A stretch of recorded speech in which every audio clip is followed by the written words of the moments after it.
The Blair Witch Project is directed by Daniel Myrick and Eduardo Sanchez, written by Sanchez and Jacob Cruz, and stars Heather Donahue, Michael C. Williams, and Joshua Leonard. And the Blair Witch Project presents the found footage of three student filmmakers who ventured out into the Maryland woods in 1994 and disappeared as they were trying to make a documentary about a local legend known as the Blair Witch. And of course, I am reviewing this movie because the new sequel to Blair Witch, which was previously entitled The Woods and no one knew it was coming out, is coming out finally in a few days here in the Philippines. And I'm also talking about this movie just because I've always really wanted to talk about the Blair Witch Project, because it is one of the only found footage horror films, and it's definitely the first one that truly works. And much of this is of course thanks to its marketing campaign, which I maintain is maybe the perfect marketing campaign and one of the best ones in all of film history, because, you know, just looking at how this movie made so much money on such a low budget, it was one of the most profitable movies of all time for a very long time.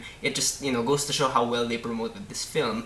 But it also works just because it's so unrelentingly committed to its form. This is a very well-acted movie that's really disorienting and legitimately terrifying at its best. It's not difficult to imagine just how insane it must have been to actually see the Blair Witch Project in a cinema in 1999, because everything really does come across as an amateur production. The camera work and the cinematography from Neil Fredericks is intentionally made to look bad, but it's because the camera work is sort of shoddy that, you know, it kind of disorients you. The angles are a bit nauseating, but it does work because you're brought into the same state of unease as the characters. One of the more innovative things they do with the visuals in this movie is that they have two cameras. One of them is all in color, one of them is all in black and white. And this really just kind of helps the viewers distinguish who's holding which camera, which is, you know, it just makes the storytelling smoother. There's also a scene, well, a couple of scenes that take place completely in the dark. It's just pitch black, you don't see anything, and you just hear things and you hear their voices, and it really works. It's really scary. And when you do see things, it's all raw, and all the production design is really do-it-yourself. Like, the most interesting things they have in terms of props and whatever are like little sticks bundled up, little voodoo dolls, and rocks piled into, you know, heaps. And I'm glad they didn't try to go, you know, too fancy with all the production design. The sound in the movie is also intentionally uneven and spotty, which again adds to the disorientation because you're straining to hear what these characters are hearing as well. You know, when stuff is going down and they're trying to look through their cameras at what's making those sounds, you want to hear what they're hearing without the filter of the camera. And I don't know about everyone else, but I personally found the sounds in the forest like really freaky and legitimately unnerving, because, you know, it is actually really smart sound design, because there's this mix of familiar and unfamiliar sounds. You know, there's like clanging in the distance, but you also hear human voices at times, and all of these sounds are just thrown into the mix with the raw sounds from the environment and their voices, and it just makes everything so chaotic. There is no music throughout the entire movie. The music only comes in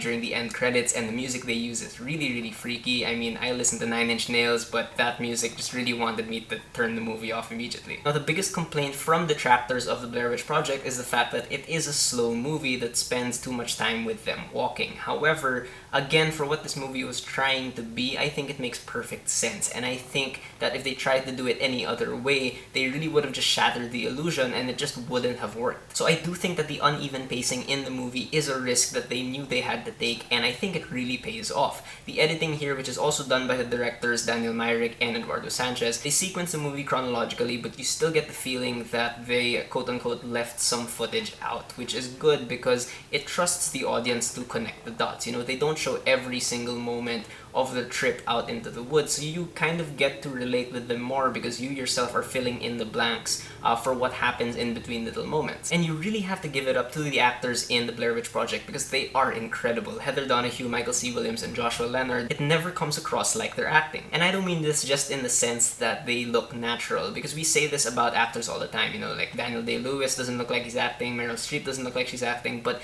you know, subliminally we still know that they're acting. Here, you know, it kind of becomes hard to tell whether or not they're acting or not. In fact, watching this movie sometimes feels really voyeuristic, which is like the biggest compliment I can give these actors. Heather Donahue in particular is really impressive because her character also somewhat acts in front of the black and white camera when they're shooting actual documentary footage. You know, her demeanor changes, her manner of speaking changes, and I don't know, it just really shows how versatile she is as an actress because she's acting for two different things. And watching these three actors interact, they grow hungry and tired and emotional and unstable, and you believe with this horrible feeling in the pit of your stomach that you are watching these three people lose their minds right in front of you. And seeing them fight really is just heartbreaking. I mean, it's always sad to see friends fight. But for all intents and purposes, and I'm serious about this, the writing in the Blair Witch Project is really smart, especially for a found footage film. You know, they build up the lore just the tiniest bit at the beginning of the movie, and then by the ending they bring back these little details for maximum effect. The movie is full of totally naturalistic dialogue that comes with a lot of humor, which really makes sense because these are three normal human beings. And the scary things that happen in the Blair Witch Project have the spookiness of campfire stories. You know, when you and your friends are done eating and drinking and you're just sitting around and you're exchanging scary stories, like that can be the scariest thing in the world. And you really don't see anything in the Blair Witch Project. However, I really do believe that suggestion can be scarier than anything else. And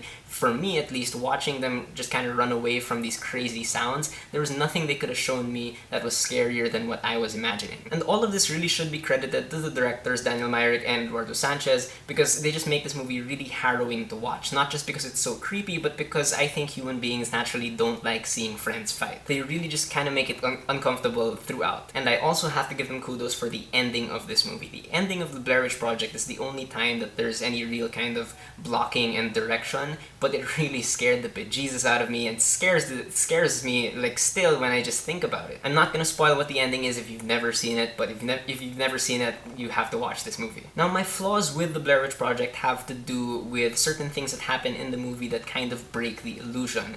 First of all, there are some parts where it just doesn't make sense for them to be holding up the camera perfectly to each other's faces. Like, you know, a lot of people, when they're idle with the cameras, they hold them at waist length, and that doesn't really happen here. And the character of Mike does something that I don't really buy. Like, it doesn't seem like it's in line with his character, and he doesn't really seem to be kind of remorseful about it later on. But in the end, I still legitimately think, with like unironically, that the Blair Witch Project is a great horror movie. It's definitely a love it or hate it experience, but even if you hate it, you can't deny how important it is to cinema as a whole. Alright, so those are my thoughts on the Blair Witch Project. If you guys have seen it, please tell me what you thought about it, and whether you agree with me or not, please leave me a comment. Let's have a conversation.